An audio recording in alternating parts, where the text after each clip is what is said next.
नवरात्रि का आज चौथा दिन है। इस दिन माँ दुर्गा के चौथे स्वरूप देवी कुष्मांडा की पूजा होती है। पौराणिक कथाओं के अनुसार माता ने अपनी मंद मुस्कान से सृष्टि की रचना की थी, इसलिए माता को सृष्टि की आदिशक्ति भी कहा जाता है। माता को अष्टभुजा देवी भी कहा जाता है क्योंकि माता की 8 भुजाएं हैं।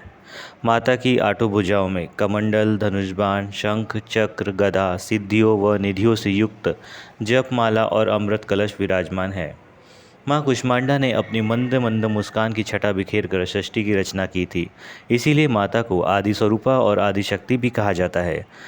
माता की मुस्कान से पूरा ब्रह्मांड ज्योतिर्मय हो उठा। इसके बाद माता ने सूर्य, तारे, ग्रह और सभी आकाशगंगाओं का निर्माण किया। माता को पृथ्वी की जननी भी कहा जाता है। सूर्यमंडल के पास एक लोक में माँ कुष्मांडा निवास करती है। पौराणिक कथाओं के अनुसार माँ कुष्मांडा का जन्म दैत्यों का संहार करने के लिए हुआ था। कुष्मांडा का अर्थ होता है कुम्हड़ा।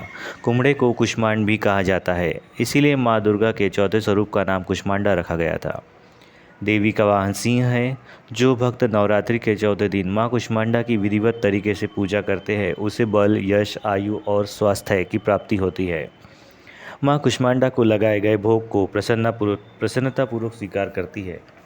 यह कहा जाता है कि माँ कुष्मांडा को मालपुए बहुत प्रिय है, इसलिए नवरात्रि के चौथे दिन उन्हें मालपुए का भोग लगाया जाता है। माँ कुष्मांडा की कहानी ऐसे समय में शुरू होती है जब कुछ भी नहीं था। पूरा ब्रह्मांड खाली था, जीवन का कोई निशान नहीं था, हर जगह अंधेरा छाया हुआ था। तब अचानक दिव्य प्रकाश की एक किरण प्रकट हुई और धीरे धीरे सब कुछ रोशन हुआ। प्रारंभ में यह दिव्य प्रकाश निराकार था और इसका कोई विशेष आकार नहीं था। हालांकि जल्द ही इसने एक स्पष्ट आकार लेना शुरू कर दिया और आखिरकार इसने एक महिला का रूप ले लिया। यह दिव्य महिला ब्रह्मांड की पहली प्राणी माँ कुष्मांडा थी।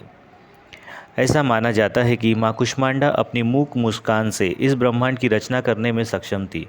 उसने इस छोटे ब्रह्मांडीय अंडे का उत्पादन किया और उसकी मुस्कान ने अंधेरे पर कब्जा कर लिया। माँ कुष्मांडा ने इसे प्रकाश से बदल दिया और इस ब्रह्मांड को नया जीवन दिया। जल्द ही उसने सूर्य, ग्रह, सितारे और आकाशगंगाओं का निर्माण किया, जो हमारे रात के आकाश को भर देती है। वह खुद को सूर्य के केंद्र में विराजमान कर बैठी है। अब माना यह जाता है कि वह हमारे ब्रह्मांड में सभी ऊर्जा का स्रोत है। वह सूर्य की किरणों के माध्यम से सभी जीवित प्राणियों को प्रदान करती है और इसलिए इसे शक्ति का भी रूप माना जाता है। इसके बाद माँ कुष्मांडा ने 3 देवी देवताओं की रचना की, जो हमारे ब्रह्मांड के पहले प्राणी भी थे। उसने अपने माथे पर केंद्रीय आग का इस्तेमाल कर एक भयानक रूप बनाने के लिए किया, जिसे महाकाली कहा गया। दूसरा रूप उनकी बाई आग से बनाया गया और उसका नाम महालक्ष्मी रखा गया, जो एक मुस्कुराता हुआ और दयालु रूप है। बाद में महाकाली के शरीर ने एक नर और एक मादा को जन्म दिया। नर का नाम शिव और नारी का नाम सरस्वती रखा गया। इस तरह महालक्ष्मी भी एक पुरुष ब्रह्म और महिला लक्ष्मी को जन्म दिया। माँ कुष्मांडा ने तब महासरस्वती को देखा, जिन्होंने तब एक नर और मादा को जन्म दिया। नर का नाम विष्णु और स्त्री का नाम शक्ति रखा गया।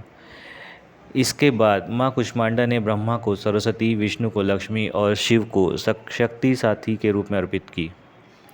बाद में माँ कुष्मांडा ने 3 दिव्य देवियों को अपने भीतर समाहित कर लिया और फिर शक्ति में दिव्य, शक्तिशाली और अनंत ऊर्जा की वस्तु के रूप में प्रवेश किया।